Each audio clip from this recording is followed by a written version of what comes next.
তোমরা যারা কলকাতা থেকে নৈনিতাল যাবে তাদেরকে বলি, যাওয়ার তো প্রধানত তিনটে উপায় আছে। তো প্রথম উপায় যেটা হচ্ছে সেটা হচ্ছে সড়ক পথে, দ্বিতীয় উপায় হচ্ছে আকাশ পথে, আর তৃতীয় উপায় যেটা আমরা অবলম্বন করেছি রেল পথে। ঘড়ির কাঁটায় পাক্কা 8টা 15 আর ট্রেন কিন্তু ছেড়ে দিয়েছে।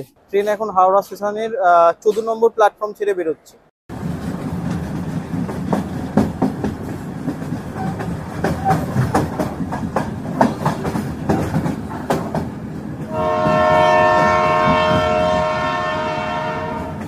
ট্রেন এখন এসে দাঁড়িয়েছে বর্ধমান জংশন স্টেশনে। একদম পারফেক্ট টাইমে কিন্তু ট্রেন যাচ্ছে, জাস্ট 2 মিনিট এখানে দাঁড়িয়েছিল। ছোটবেলায় ভাবতাম ট্রেন জার্নি করতে করতে যে গাছপালাগুলো আমাদের সাথে সাথেই বোধহয় যাচ্ছে। ছোটবেলার নস্টালজিক মোমেন্টগুলো সব আবার মানে মেমোরিতে ভেসে ওঠে। ট্রেন জার্নির এটাই একটা মজা।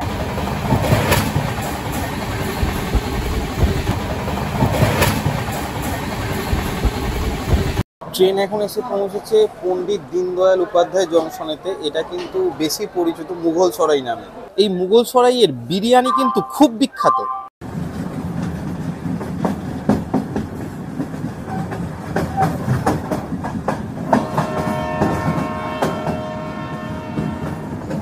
বলিউডের একটা বিখ্যাত গান আছে, ঝুমকা গিরারে বরেলি কে বাজার মে।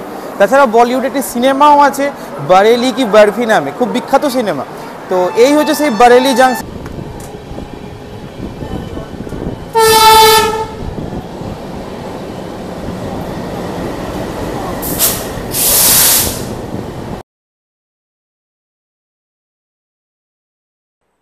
হে everyone, welcome back to another blog of our channel. আমি পৃথ্বীশ, আমি তিয়াশা, আর তোমরা দেখছো পৃথ্বীয়াসা ব্লগস। তো এখন ঘড়ির কাঁটায় পাক্কা 5:30, আর এত সকাল সকাল দেখতেই পাচ্ছ আমরা ড্রেস আপ করে রেডি হয়ে গেছি। তো আজকে আমাদের গন্তব্য কোথায় সেটা কিন্তু ক্রমশ প্রকাশ্য।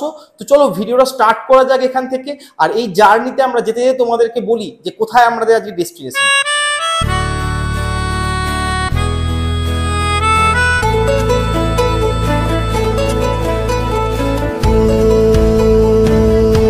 सफरनामा सवालों का सफरनामा शुरू तुमसे खत्म तुम पे सफरनामा ओ जिसे তো আজ 12 আগস্ট, আর এখন ঘড়ির কাঁটায় পাক্কা 6:20 আর আমরা বেরিয়ে পড়েছি কিন্তু এখন হাওড়া স্টেশনের উদ্দেশ্যে। তো এই ট্রিপটা কিন্তু শুধুমাত্র আমি আর তিয়াসা যাচ্ছি না, আমাদের বাবা মারাও যাচ্ছে। তো এটা একটা ফ্যামিলি ট্রিপ হতে চলেছে। তো যেটা তোমাদের জানার দরকার ছিল বা তোমরা যেটা জানতে চাইছিলে যে আমাদের গন্তব্যটা কোথায়, তো সেটা এখন বলি। তো আমাদের গন্তব্য হচ্ছে কিন্তু কুমায়ুন। আজ থেকে শুরু করে নেক্সট 12-13 দিন কিন্তু আমরা কুমায়ুন সার্কিটটাকে এক্সপ্লোর করব। যেমন নৈনিতাল, আলমোড়া, বিনসর, চকরি, কৌসানি, এই প্রত্যেকটি জায়গা আমরা ঘুরবো এবং সেই সব জায়গার ডিটেলস ভিডিও আসবে আমাদের চ্যানেলে। তো ভিডিওগুলো কিন্তু আমরা পার্টে পার্টে ভাগ করে করে আনার প্ল্যান করেছি। প্রত্যেকটা এপিসোড ওয়াইজ আসবে এক একটা জায়গার ভিডিও। তো ভিডিওগুলো কিন্তু অবশ্যই দেখো। তো এখন আমরা যে প্রথম ভিডিওটা, আজকে যে এই ভিডিওটা হচ্ছে, এই ভিডিওটা কিন্তু আমি করছি জাস্ট আমাদের এই ট্রেন জার্নিটার ব্যাপারে, যে আমরা কিভাবে পৌঁছাবো। তো ভিডিওটা স্কিপ করবে না, পুরোটা অবশ্যই দেখো। অনেক ইনফরমেশন দেবো এই ভিডিওতে, যেগুলো আশা করি তোমাদের খুবই হেল্প হবে। সেদিন আমাদের যাত্রাপথের শুরুটা যদিও খুব ভালো হয়েছিল, কিন্তু বিপদ বাঁধে যখন আমরা সাঁতরাগাছি পৌঁছাই। সাঁতরাগাছিতে পৌঁছে প্রবল ট্রাফিক জ্যাম আর তার সঙ্গে ট্রেন মিস করে যাওয়ার দুশ্চিন্তা, এই দুটিকে ফাইনালি কাটিয়ে যখন আমরা হাওড়া স্টেশন পৌঁছাই তখন কিন্তু ঘড়ির কাঁটা 8:45 ছুঁই। হাওড়া স্টেশনে পৌঁছে গেছি। এখন ঘড়ির কাঁটায় 8:45 আর আমাদের ট্রেন আছে 8:15। হাতে মাত্র আধা ঘন্টা সময়। অ্যাকচুয়ালি দিল্লি রোড আর সাঁতরাগাছিতে প্রচণ্ডই জ্যাম ছিল, নাহলে এতটা সময় লাগার কথা না। কিন্তু সাঁতরাগাছির জ্যামটা আজকে যেন বড়ই এক্সেসিভ মনে হলো, তাই দেরি হয়ে গেল। এখন তাই তাড়াতাড়ি হাঁটছি।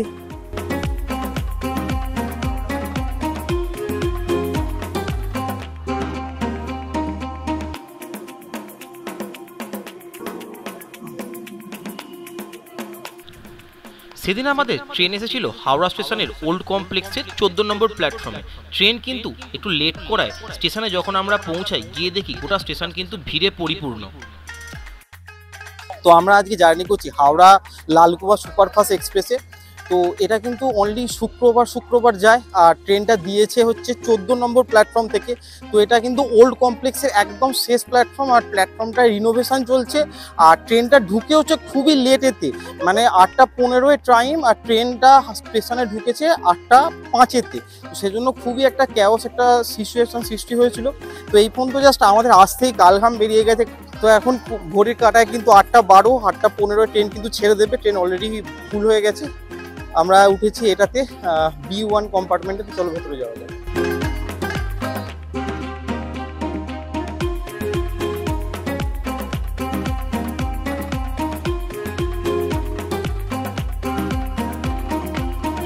আচ্ছা, আমাদের সিট পড়েছে কিন্তু আপার বার্থ একটা, এটা মিডিলটা, এই লোয়ারটা আর এদিকের লোয়ারটা। ফরচুনেটলি দুটো লোয়ার বার্থ আমরা পেয়েছি, আর একটা মিডিল আছে, একটা আপার আছে। আচ্ছা দেখো, বেড রোল কিন্তু দিচ্ছে, তো অসুবিধা নেই। বেড রোল এখানে প্রোভাইড অলরেডি করাই আছে, তো বেড রোল পেয়ে যাবে কিন্তু। আচ্ছা দেখো, ঘড়ির কাঁটায় পাক্কা 8:15, আর ট্রেন কিন্তু ছেড়ে দিয়েছে একদম পারফেক্ট টাইমে। যদি ট্রেনটা ঢুকেছিল লেটেতে, ঢুকেছে 8:05-এ, কিন্তু জাস্ট 10-15 মিনিট এখানে জাস্ট দাঁড়িয়ে কিন্তু 8:15-র মধ্যে ছেড়ে দিয়েছে। ট্রেন এখন হাওড়া স্টেশনের 14 নম্বর প্ল্যাটফর্ম ছেড়ে বেরোচ্ছে।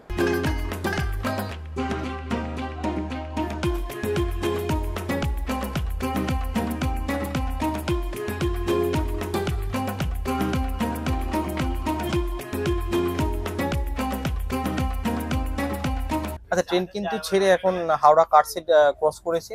তো যাই হোক, কাটসেট ক্রস করতেই কিন্তু ট্রেনের স্পিডও ভালোই নিয়েছে। তো আচ্ছা যাই হোক, আমরা ট্রেনে করে যাচ্ছি ঠিকই, কিন্তু তোমরা যারা কলকাতা থেকে নৈনিতাল যাবে তাদেরকে বলি যে কিভাবে যাবে। তো যাওয়ার তো প্রধানত 3টে উপায় আছে। তো প্রথম উপায় যেটা হচ্ছে সেটা হচ্ছে সড়ক পথে, দ্বিতীয় উপায় হচ্ছে আকাশ পথে, আর তৃতীয় উপায় যেটা আমরা অবলম্বন করেছি রেল পথে। তো আমার মতে কিন্তু এই রেল পথেরটাই সব থেকে বেস্ট নৈনিতাল বা কুমারনী সার্কিটটায় যাওয়ার জন্য। তার কারণটাও বলি। তো ফার্স্ট অপশন যেটা আমি বললাম সেটা হচ্ছে সড়ক পথ। তো সড়ক পথে কলকাতা থেকে নৈনিতালের ডিস্টেন্স কিন্তু অলমোস্ট 1400 কিলোমিটার। আর 1400 কিলোমিটার গুগল থেকে আমি যা দেখলাম যে ড্রাইভ করে যদি তুমি কন্টিনিউয়াস তোমার ড্রাইভ করতে পারো, কন্টিনিউয়াস এক টানা উইদাউট না ঘুমিয়ে কোনো তো ব্রেক না নিয়ে কন্টিনিউয়াস ড্রাইভ করো, তাহলে লেগে যাচ্ছে 27 ঘন্টা অ্যাজ পার গুগল। তো কন্টিনিউয়াস 27 ঘন্টা ড্রাইভ করা তো কারোর পক্ষে সম্ভব অবশ্যই না, তাই তো? যদি ওই ব্রেক টেক দিয়ে যেতে যাও তাহলে ড্রাইভ করে কিন্তু অলমোস্ট দুদিন ধরে ড্রাইভ করতে হবে। সড়ক পথ ছাড়া নেক্সট যেটা হচ্ছে সেটা হচ্ছে ফ্লাইট। তো ফ্লাইট দেখো, নৈনিতালের সব থেকে কাছের যে এয়ারপোর্ট আছে সেটার নাম হচ্ছে পান্তনগর এয়ারপোর্ট। তো পান্তনগর এয়ারপোর্টটা কিন্তু নৈনিতাল থেকে অলমোস্ট তোমার 70 কিলোমিটার দূরে। কিন্তু যেটা প্রবলেম হচ্ছে সেটা হচ্ছে এই কলকাতা থেকে বা এই পান্তনগরের এয়ারপোর্টে যাওয়ার ফ্লাইটের সংখ্যা কিন্তু খুবই কম সংখ্যক ফ্লাইট যায়। তো তোমার তাছাড়াও পান্তনগর যদি অ্যাভয়েড করতে চাও নিউ দিল্লি হয়েও যেতে পারো, কিন্তু নিউ দিল্লি থেকে আবার নৈনিতালের ডিস্টেন্স অনেকটাই পড়ে যাচ্ছে, প্রায় 300 কিলোমিটার মতো। তো সেক্ষেত্রে তোমাদের গাড়ি জার্নি করতে হবে নিউ দিল্লিতে নেমে প্রায় 6 ঘন্টা। তো সেখানে যে ক্যাবের ফেয়ারটা পড়বে সেটাও এক্সট্রা হয়ে যাবে ফ্লাইট ছাড়া।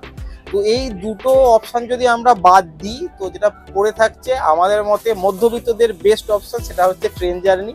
তো সেই ট্রেন জার্নি আমরা করছি, কিন্তু এই ট্রেন জার্নিতেও একটা ক্যাচ আছে। তো সেটা কি না, হাওড়া থেকে নৈনিতাল যাওয়ার কিন্তু মাত্র দুটো ট্রেন আছে, ডাইরেক্ট যাওয়ার দুটোই ট্রেন আছে। তো নৈনিতালের সব থেকে কাছের যে স্টেশনটা সেটা হচ্ছে কাঠগোদাম। তো কাঠগোদাম পর্যন্ত যায় হাওড়া থেকে একটাই ট্রেন, সেটা হচ্ছে বাগ এক্সপ্রেস। বাগ এক্সপ্রেস খুবই একটা পপুলার ট্রেন, আর এটা সপ্তাহে 7 দিনই যায়। কিন্তু প্রবলেম যেটা হচ্ছে সেটা হচ্ছে বাগ এক্সপ্রেস হাওড়া থেকে কাঠগোদাম পর্যন্ত পৌঁছাতে টাইম নেয় 36 ঘন্টা। যদি লেট করে তো কোনো সময় 38 থেকে 40 ঘন্টাও ঠেকিয়ে দিতে পারে। তো মানে নামটা বাগ হলেও কিন্তু যায় গরুর গাড়ির মতোই। তো এই রুটের একমাত্র বাগ এক্সপ্রেসে কিন্তু ট্রেন যেটা ডাইরেক্ট কাঠগোদাম পর্যন্ত যায়, আর কোনো ট্রেন ডাইরেক্ট কাঠগোদাম পর্যন্ত যায় না। তো কাঠগোদামের একটা স্টেশন আগে হচ্ছে হলদোয়ানি, তার আগে হচ্ছে লালকুয়া। তো এই লালকুয়া থেকে হাওড়া টু লালকুয়া কিন্তু আরেকটা ট্রেন যায়, যেটাতে আমরা সফর করছি আজকে। তো এই Howrah Lalkuan superfast weekly express. কেন উইকলি? কারণ এই ট্রেনটি কিন্তু সপ্তাহের শুধুমাত্র শুক্রবার যায়। হ্যাঁ, একদিনই ছাড়ে ট্রেনটা, শুধু শুক্রবার। সেই জন্য কিন্তু এই ট্রেনের টিকিটের চাহিদা খুব বেশি।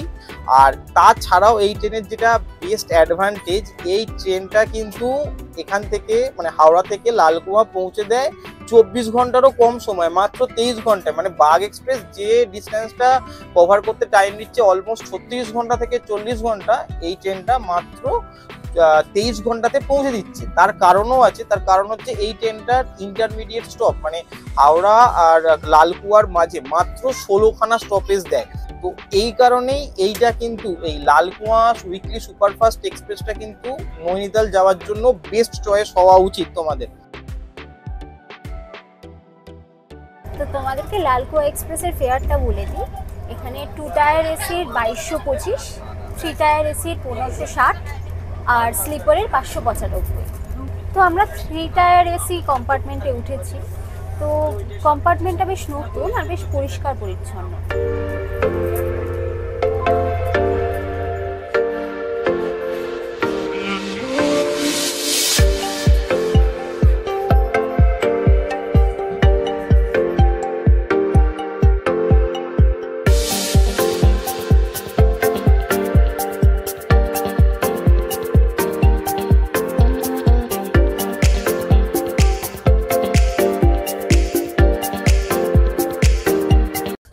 সকাল সকাল অ্যাকচুয়ালি ট্রেন হওয়ার কারণে না ব্রেকফাস্ট কিছুই বাড়ি থেকে করে বেরোনো হয়নি, তো মানে পেটেতে ইঁদুর দৌড়াচ্ছে এরকম অবস্থা। তো ট্রেনে তো তেমন কিছু উঠলো না, কফি পেলাম, তো 20 টাকা নিল, দেখা যাক খেয়ে কেমন খেতে। ঠিকঠাক চলে যাবে, তবে 20 টাকা is excessive for this amount of coffee. কিন্তু ট্রেনে তো হয় দাম বেশি, কি করা যাবে। যাই হোক, দেখি আর কিছু আসছে কিনা, ওয়েট করছি আমরা। যদি আর কিছু খাবার দাবার পাওয়া যায়, মানে বিস্কিট চিপস যা আসবে তাই খাবো আর কি। কিছু খাওয়া হয়নি, সেই রাত্রে লাস্ট ডিনার করেছিলাম, সকালবেলা ব্রেকফাস্ট পুরো স্কিপ হয়ে গেছে, তাড়াহুড়ো করে প্যাকিং করে ছুটে ছাটে বেরিয়েছি। যাই হোক, তাই ব্রেকফাস্টে শুধু এই কফি দিয়েই করছি আপাতত। এ দেখো 30 টাকা দিয়ে একটা এত বড় হাওয়া ভর্তি প্যাকেট কিনলাম।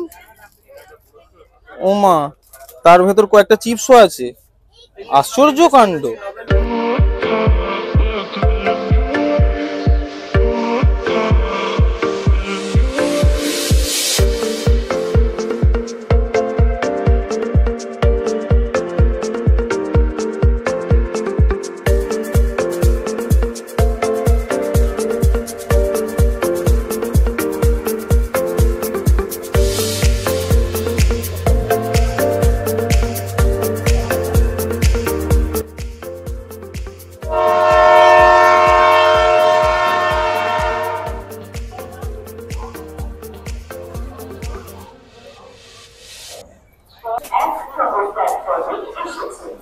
ট্রেন এখন এসে দাঁড়িয়েছে বর্ধমান জংশন স্টেশনে। এটা কিন্তু ফার্স্ট স্টপ। এখানে আসার টাইম ছিল, শিডিউল টাইম ছিল 9টা 17, আর এখন ঘড়ির কাঁটায় 9টা 16। ট্রেন কিন্তু 1 মিনিট আগে চলে এসেছে, মানে দারুণ টানছে কিন্তু এখনো পর্যন্ত।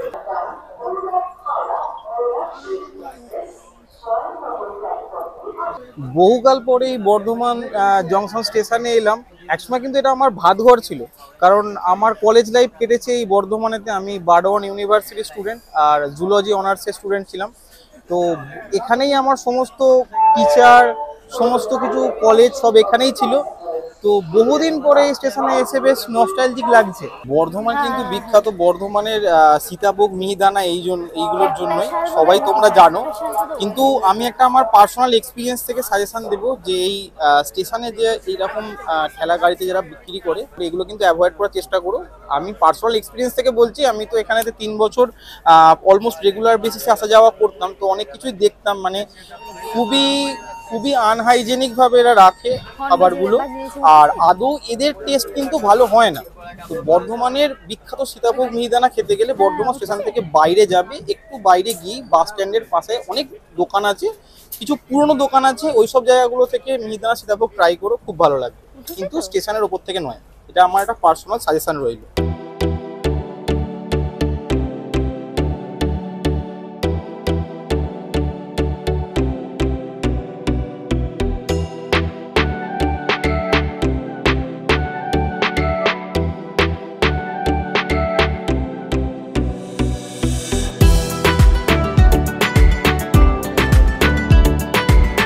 তো এই দেখো, এই হচ্ছে লালকুয়া এক্সপ্রেসের ওয়াশরুমটা।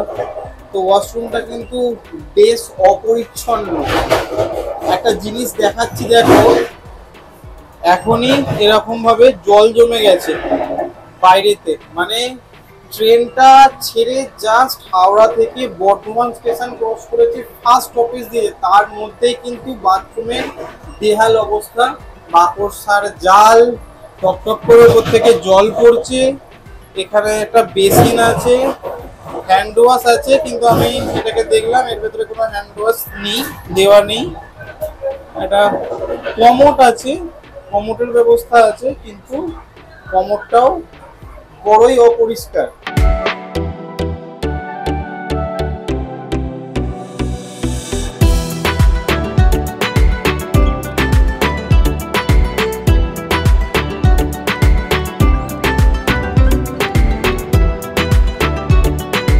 আচ্ছা, এখন কিন্তু এসে পৌঁছেছি আমরা দুর্গাপুরের টাইম ছিল 10:11 আর এখন ঘড়ির কাঁটায় 10:09। ট্রেনটা কিন্তু মাঝে কিছুক্ষণ দাঁড়িয়েছিল, তা সত্ত্বেও 2 মিনিট বিফোর টাইমে দুর্গাপুরে পৌঁছে গেল। তো যতদূর আমার ধারণা যে বিফোর টাইমে ট্রেনটা চলছিল বলেই টাইম ম্যানেজ করার জন্য মাঝখানে দাঁড়িয়েছিল কিছুক্ষণ। যাই হোক, এখন বাজে হচ্ছে ঘড়ির কাঁটায় 10:09। দুর্গাপুরে দাঁড়ানোর কথা জাস্ট 2 মিনিট।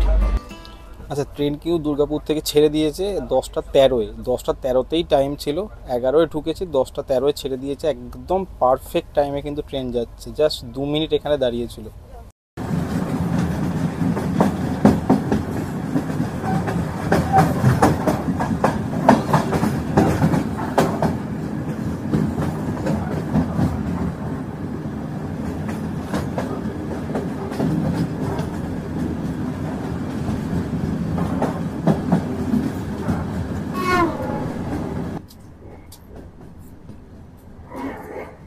তো এইমাত্র একটা স্টেশন গেল, সেটার নাম হচ্ছে কালী পাহাড়ি। তো ট্রেন জার্নির এটাই একটা মজা যে অনেক অজানা স্টেশনগুলো মানে খুঁজে পাই আমরা। খুব সুন্দর ছোট্ট স্টেশন। ছোটবেলায় ভাবতাম ট্রেন জার্নি করতে করতে যে গাছপালাগুলো আমাদের সাথে সাথেই বোধহয় যাচ্ছে। সত্যি ছোটবেলার নস্টালজিক মোমেন্টগুলো সব আবার মানে মেমোরিতে ভেসে ওঠে।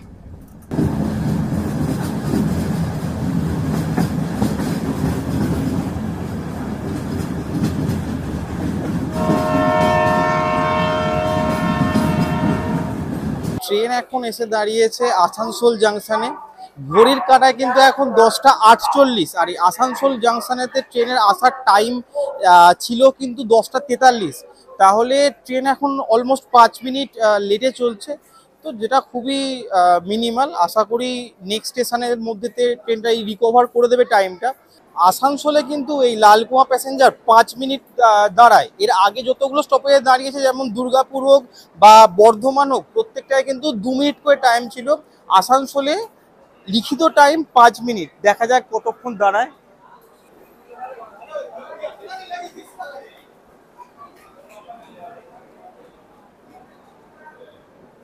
আচ্ছা, আসানসোল কিন্তু ছেড়ে দিল। এখানেতে দাঁড়ানোর টাইম ছিল 5 মিনিট, কিন্তু জাস্ট 3 মিনিটে ছেড়ে দিল।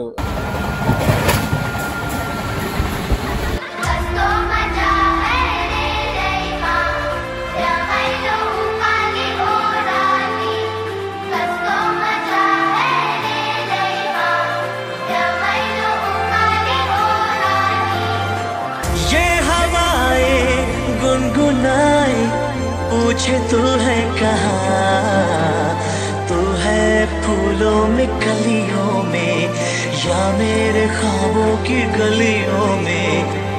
ये हवाएं गुनगुनाए पूछे तू है कहाँ, तू है फूलों में कलियों में या मेरे ख्वाबों की गलियों में।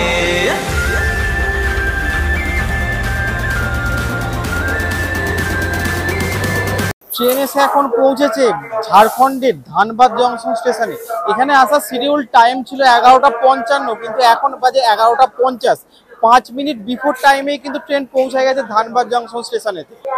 এই শহরে ছোট বড় 112টি কয়লা খনি আছে, আর এ কারণেই ধানবাদ ইন্ডিয়ার কোল ক্যাপিটাল বা ব্ল্যাক ডায়মন্ড নামেও পরিচিত। আর ধানবাদ জংশন পৌঁছাতেই আমরা হাতে পেয়েছিলাম আমাদের সেদিনের লাঞ্চ, যা আমরা অর্ডার করেছিলাম রেল রেস্ট্রো অ্যাপ থেকে। তোমরাও যদি চলন্ত ট্রেনে অনলাইনে খাবার অর্ডার করতে চাও তাহলে এই রেল রেস্ট্রো অ্যাপ থেকে করতে পারো। কিভাবে করবে জানার জন্য কিন্তু আমার আগের ভিডিওটা দেখতে পারো, যেখানে আমি ফুল প্রসিডিওরটা লাইভ ডেমো দেখিয়েছিলাম। খাবার দাবারের কোয়ালিটি কোয়ান্টিটি কেমন ছিল সেটা জানার জন্য কিন্তু আগের ভিডিওটা দেখতে পারো। আমি ওপরের আই বাটনে আর নিচে ডেসক্রিপশনে আগের ভিডিওটার লিঙ্কটা দিয়ে দেবো, যেটাতে আমি দেখিয়েছি, অ্যাকচুয়ালি এক্সপ্লেন করেছি কিভাবে তোমরা ওখান থেকে খাবার অর্ডার করতে পারবে। তো খাওয়া দাওয়ার কোয়ালিটি খুব ভালো ছিল। তো এখন লাস্ট স্টেশনে আমি খাবারটা পেয়েছি ধানবাদ থেকে। এখন ধানবাদ থেকে বেরিয়ে গেছে, অলমোস্ট ট্রেনটা চলে এসেছে, আধা ঘন্টা 40 মিনিট হয়ে গেল আমার। ততক্ষণ খেতে যতক্ষণ লেগেছে আর কি। তো এখন নেক্সট স্টেশন আমাদের হচ্ছে গয়া। আচ্ছা, ধানবাদ আর গয়ার মধ্যে কিন্তু ডিস্টেন্সটা অনেকটাই। তো গয়া পৌঁছাতে অলমোস্ট আমাদের দুপুর 2, 2:30, 3টে মতো বেজে যাবে। সেদিন লাঞ্চ শেষ করে আমি কিন্তু দিবানিদ্রায় মগ্ন হয়েছিলাম। আর গয়া, তেহেরি অনশন আর সাসারাম জংশন স্টেশনগুলি কখন যে কিভাবে ট্রেন পেরিয়ে এসেছে সেই টেরটুকুও পাইনি। তো ফাইনালি যখন ঘুম ভাঙলো তখন ট্রেন এসে পৌঁছেছে পণ্ডিত দীনদয়াল উপাধ্যায় জংশন স্টেশনে। ট্রেন এখন এসে পৌঁছেছে পণ্ডিত দীনদয়াল উপাধ্যায় জংশনেতে। এটা কিন্তু বেশি পরিচিত মুঘলসরাই নামে। অ্যাকচুয়ালি 2018 পর্যন্ত এই স্টেশনের নাম ছিল মুঘলসরাই, কিন্তু 2018 জুন মাসের পর থেকে এই স্টেশনের নাম রূপান্তরিত হয়ে বা নাম চেঞ্জ হয়েছে পণ্ডিত দীনদয়াল উপাধ্যায় জংশন। এই যে নামের চেঞ্জ, যেটা হওয়ার পেছনে কিন্তু একটা বড় ইতিহাস আছে। তো পণ্ডিত দীনদয়াল উপাধ্যায় কিন্তু 1968 সালের কোনো এক দিনে লখনৌ থেকে পাটনা যাত্রা করছিলেন, কিন্তু আনফর্চুনেটলি তার সঙ্গে একটি অ্যাক্সিডেন্ট হয়। তার দেহ পাওয়া যায় কিন্তু এই মুঘলসরাই স্টেশনেরই নর্থ সাইডে, মানে স্টেশন থেকে জাস্ট 100 মিটার দূরে তার দেহ পাওয়া গিয়েছিল পরের দিন। তো এটা কিন্তু একটা মিস্ট্রি। অনেকে মনে করেন যে তিনি ট্রেন থেকে কোনো কারণে পড়ে গেছিলেন, আবার অনেকে বলে কিন্তু তাকে মার্ডার করা হয়েছিল। তো তার সেই স্মৃতির উদ্দেশ্যেই এই স্টেশনের নামকরণ করা হয়েছে পণ্ডিত দীনদয়াল উপাধ্যায় জংশন। তো এই মুঘলসরাই বা পণ্ডিত দীনদয়াল উপাধ্যায় জংশন কিন্তু ইন্ডিয়ার 4র্থ ব্যস্ততম স্টেশন। প্রথম ব্যস্ততম স্টেশন কিন্তু আমাদের হাওড়া। এই মুঘলসরাইয়ের বিরিয়ানি কিন্তু খুব বিখ্যাত।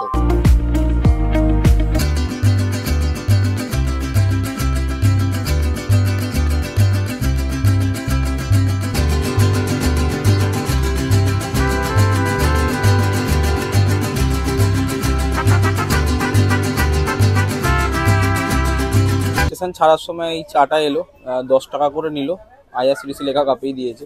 তো কেমন লাগে চাটা খেয়ে? একেবারেই বাজে চা, খুবই মিষ্টি আর খুব বাজে।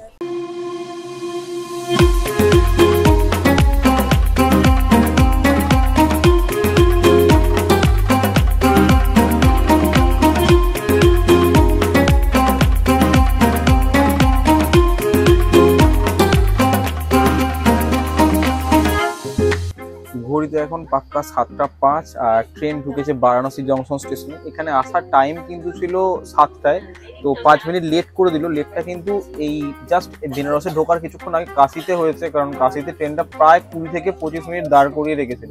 তার আগে কিন্তু ট্রেন একদম অন টাইমে ছিল, এখন 5 মিনিট লেট।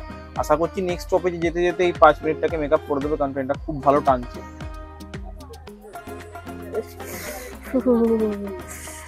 সেটা কিন্তু খুব চিল্ড হয়ে রয়েছে আর আমার খুব ঠান্ডা লেগেছে, যার জন্য আমার আরও ঠান্ডা লাগছে।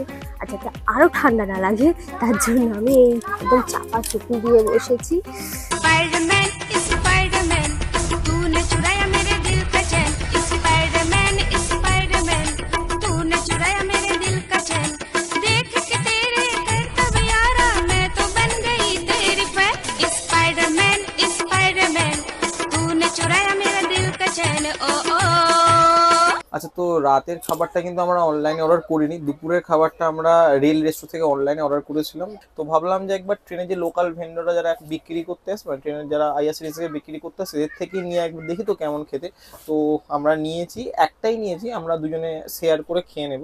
তো এটা হচ্ছে তোমার রুটি আছে, 5 পিস রুটি আছে, তার সঙ্গে পনির আছে, ডাল আছে, আর আলুর সবজি আছে। আলু সবজি আছে। আমার অ্যাকচুয়ালি সবকটার টেস্টই একই রকম লাগছে, আলাদা করে কোনো কিছু আলাদা রকম কিছু টেস্ট লাগছে না, সবকটারই একই রকম টেস্ট লাগছে। সবচেয়ে বাজে যেটা লেগেছে সেটা হচ্ছে রুটিগুলো বড্ড মোটা। রুটিটা দেখো, এই দেখো এইটুকু সাইজ, কিন্তু ছোট্ট সাইজ, আর রুটিটা হ্যাঁ হাফ কাঁচা কাঁচা মতোই লাগছে আমার দেখে, আর প্রচন্ড মোটা, মানে এটা খেয়ে হজম করাটাও কিন্তু চারটিখানি কথা নয়, মানে একটা অ্যান্টাসিড খেতে হবে এটা খাওয়ার পরে মনে হচ্ছে দেখে। যাই হোক, এই দিয়েই আজকের ডিনারটা শেষ করতে হবে। দেখি কতটা খেতে পারি, যদি না পারি খেতে তাহলে যতটা পারবো। তারপর রাতে কিছু রাতে কিছু খিদে পেলে আমাদের কাছে এমনি বিস্কিট চিপস এসব আছে, এগুলো খেয়েই চালিয়ে দেবো আপাততর মতো।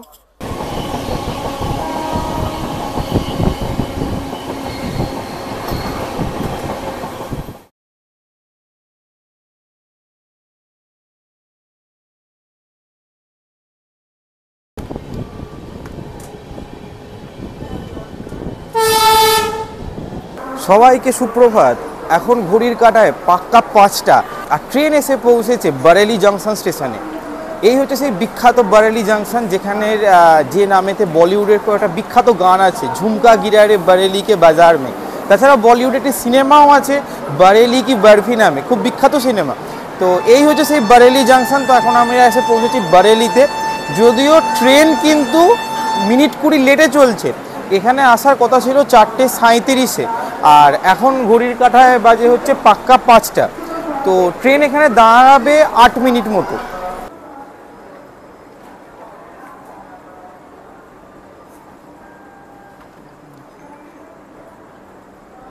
তো বারেলি থেকে একটা চা নিলাম, দেখা যাক কেমন খেতে। এত সকালে ট্রেনে কেউ চা বিক্রি করতেও আসেনি, পুরো কোনো ভেন্ডার ওঠেনি ট্রেনেতে। এ বাবা, প্রচণ্ড মিষ্টি। চা নয়, পুরো শরবত বানিয়ে দিয়েছে, বাজে চা।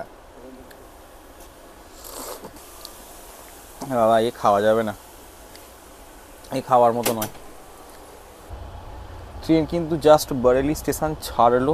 এখানে ছাড়ার টাইম ছিল তো 5টা, কিন্তু এখন বাজে 5:16। তো ট্রেন কিন্তু সেই 16 মিনিটের যে লেটটা হয়েছে ওটাকে মেনটেন করেই চলছে, জানি না কখন এটাকে ওভারকাম করবে। তো নেক্সট স্টেশন যেটা আছে সেটা হচ্ছে বারেলি সিটি। ওটা বেশি দূর না এখান থেকে, কিছুক্ষণ পরেই, মোটামুটি আধা ঘন্টা 40 মিনিট পরেই নেক্সট স্টেশনটা আসবে। বারেলি দুটো আছে, একটা বারেলি জাংশন প্রথম পরে এদিক থেকে যেতে, আর নেক্সট স্টেশনটা হচ্ছে বারেলি সিটি। সকাল সকাল কিন্তু বেশ খিদে পেয়ে গেছে, কিছু নেই ট্রেনে, কিছু ওঠেও নি। তো আমাদের কাছে বিস্কিট ছিল, এটা দিয়েই ব্রেকফাস্ট করতে হবে, কিছু করার নেই। ট্রেন এখন এসে পৌঁছেছে বারেলি সিটি স্টেশনেতে।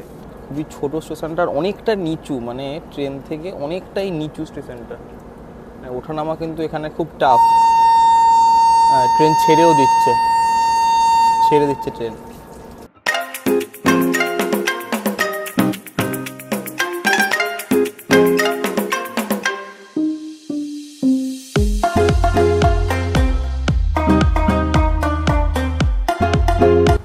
বাথরুমগুলো এত আনহাইজিনিক, এত নোংরা হয়ে থাকে সকালের দিকটায় যে সিরিয়াসলি বাথরুমে যেতে ইচ্ছা করে না। তো এইটা একটা খুব প্রবলেম। আমরা দোষ দিয়ে থাকি সাধারণত, আমরা বলি যে পরিষ্কার করছে না, নোংরা বাথরুম, বাট অ্যাকচুয়ালি কিন্তু প্রবলেম কিন্তু এটা কিন্তু আমাদেরই প্রবলেম। আমরা বাথরুমটাকে নোংরা করে চলে আসছি, নয়তো ক্লিনার কিন্তু আসছে, তারা পরিষ্কার করছে, বাট তারপরে আবার লোক যাচ্ছে, আবার তারা ফ্লাশ না করে চলে আসছে, নোংরা করে চলে আসছে। তো এটা আমাদের প্রবলেম, এটা চেঞ্জ করা দরকার। বাথরুমটাকে পরিষ্কার রাখুন, সবাই ইউজ করবে।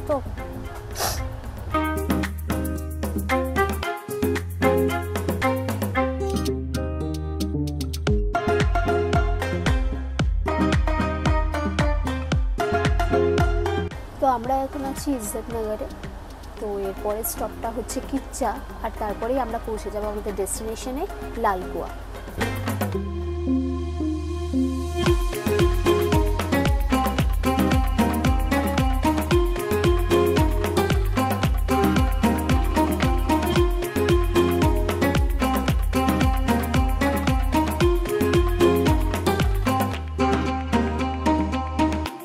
তো এখন এসে আমরা পৌঁছেছি কিচ্চাতে। কিচ্চার পরের স্টপেজটাই কিন্তু লালকুয়া। অলমোস্ট আমরা এসেই গেছি। তো লাস্ট স্টপেজের ঠিক আগের স্টপেজটা হচ্ছে কিচ্চা। তো তোমাদেরকে একটা অল্টারনেটিভ রুট বলে দিই নৈনিতালের। সেটা হচ্ছে ধরো তোমরা ডাইরেক্ট ট্রেন পাচ্ছ না, যে হাওড়া থেকে ডাইরেক্ট নৈনিতাল আসবে, এখানে আসবে, ডাইরেক্ট ট্রেন পাচ্ছ না, তাহলে কিন্তু তোমাদের অল্টারনেটিভভাবে তোমরা আসতে পারো বারেলি বা লখনৌ। বারেলি বা লখনৌর তো অনেক ট্রেন পেয়ে যাবে, কারণ যে ট্রেনগুলো তোমার হরিদ্বার, মুসৌরি, দেরাদুন ওই সমস্ত ট্রেনগুলো বারেলি হয়ে পাস করে। তো আইদার লখনৌ নামতে পারো, বারেলিতে নামতে পারো। যদি ডাইরেক্ট এখানকার ট্রেন না পাও তো বারেলি বা লখনৌ থেকে তোমরা ডাইরেক্ট বাস পেয়ে যাবে কিন্তু এই কিচ্চা আসার। এই কিচ্চাতে এসে একটা বাস ডাইরেক্ট পাবে কিচ্চাতে আসার পর্যন্ত, আর কিচ্চাতে এসে তোমরা এখান থেকে ক্যাব পেয়ে যাবে বা আদার বাসও পেয়ে যাবে এখান থেকে ডাইরেক্ট লালকুয়া যাচ্ছে বা হলদোয়ানি বা কাঠগোদাম যাওয়া। তো এভাবেও তোমরা আসতে পারো। তো ঠিক এইভাবেতে এসেছিলেন মানে আমার গুরুদেব, যাকে আমি গুরুদেব বলে মনে করি, সেটা তার নাম হচ্ছে এক্সপ্লোরার শিবাজি। তো তোমরা তার সম্বন্ধে আলাদা করে তো ইন্ট্রোডাকশান দেওয়ার কিছু নেই, তাকে তো অলমোস্ট সবাই চেনে। তো এটা আমার একটা ড্রিম বলতে পারো যে ওয়ান ডে আমি তার সঙ্গে একসঙ্গে একটা কোলাবোরেটিভ ভিডিও করবো। জানি না উনি আমার ভিডিওটা দেখবেন কি না, তবে যদি দেখেন তো ওনাকে বলতে চাই যে ওনাকে আমি আমার গুরুদেব বলে মনে করি। আমার এই ইউটিউব জার্নি শুরু হয়েছে ওনার থেকে ইন্সপায়ার্ড হয়ে। তো উনি কিন্তু নৈনিতাল যখন এসেছিলেন উনি কিন্তু এই সেম রুটটা ফলো করেছিলেন। উনি লখনৌ এসেছিলেন, লখনৌ থেকে বাস ধরে কিচ্চা এবং এখান থেকে হলদোয়ানি, এবং দেন হলদোয়ানি থেকে শেয়ার ক্যাবে করে উনি নৈনিতাল গিয়ে পৌঁছেছিলেন। তো এটাও কিন্তু একটা অল্টারনেটিভ রুট আছে। তো এই কিচ্চা জায়গাটা দেখে আমার মনে এসে গেল, তাই বলে দিলাম। কিচ্চা ছাড়ার পরে ট্রেন কিন্তু রাস্তায় যতটুকু টাইম লেট হয়েছিল সেই সব ওভারকাম করে একদম রাইট টাইমে পৌঁছে গেছিল লালকুয়া জাংশন স্টেশনে। তো ফাইনালি এখন আমরা পৌঁছে গেছি লালকুয়া জাংশন স্টেশনে। ট্রেন কিন্তু একদম কারেক্ট টাইম, পাক্কা 7টায় এখানে এসে পৌঁছে দিল। তো যদিও রাস্তায় লেট হয়েছিল এখানে কিন্তু টাইমটা মেনটেন করেছে, কারণ একদম পাক্কা 7টাতেই আমাদেরকে পৌঁছে দিয়েছে লালকুয়া জাংশন স্টেশনেতে। সেদিন লালকুয়া জংশন স্টেশন পৌঁছে স্টেশনের বাইরে যেতে কেউ দেখা মিলল যোশীজির, যিনি তার হন্ডা অ্যামেজ গাড়ি নিয়ে অপেক্ষা করছিলেন আমাদেরই জন্য। যোশীজির সঙ্গে সেদিন আমরা ভীমতাল রানীক্ষেত হয়ে প্রায় 160 কিলোমিটার রাস্তা পাড়ি দিয়ে পৌঁছাই আমাদের সেদিনের গন্তব্য কৌশানীতে। সেই সব গল্প নিয়ে খুব তাড়াতাড়ি ফিরছি পরের এপিসোডে। আমি পৃথ্বীশ, আমি তিয়াশা, আর তোমরা দেখছো পৃথ্বী আশা ব্লগস। তো আজকের ভিডিওটা এখানেই শেষ করলাম। ভিডিওটা কেমন লাগলো অবশ্যই কমেন্ট করে জানিও। যদি ভালো লেগে থাকে তাহলে অবশ্যই একটা লাইক করে দিও। তোমাদের করে একটা লাইক কিন্তু আমাদেরকে অনেক বেশি মোটিভেট করে এরকম আরও নতুন নতুন ভিডিও বানিয়ে তোমাদের সঙ্গে তুলে ধরার জন্য। তো ভিডিওটা ভালো লাগলে অবশ্যই লাইক করে দিও, বন্ধুদের সঙ্গে ভিডিওটাকে শেয়ার করে দিও। আর যদি চ্যানেলে নতুন হও তাহলে কী করবে জানোই তো, চ্যানেলটাকে কিন্তু অবশ্যই সাবস্ক্রাইব করে দিও। আর সাবস্ক্রাইব করার সঙ্গে সঙ্গে পাশে থাকা বেল আইকনটিতেও ক্লিক করে দিও, যাতে এরকম ভিডিও আমরা যখনই আপলোড করি না কেন তোমরা পেয়ে যাও ইনস্ট্যান্ট নোটিফিকেশান। সবাই খুব ভালো থেকো, সুস্থ থেকো এবং টাটা।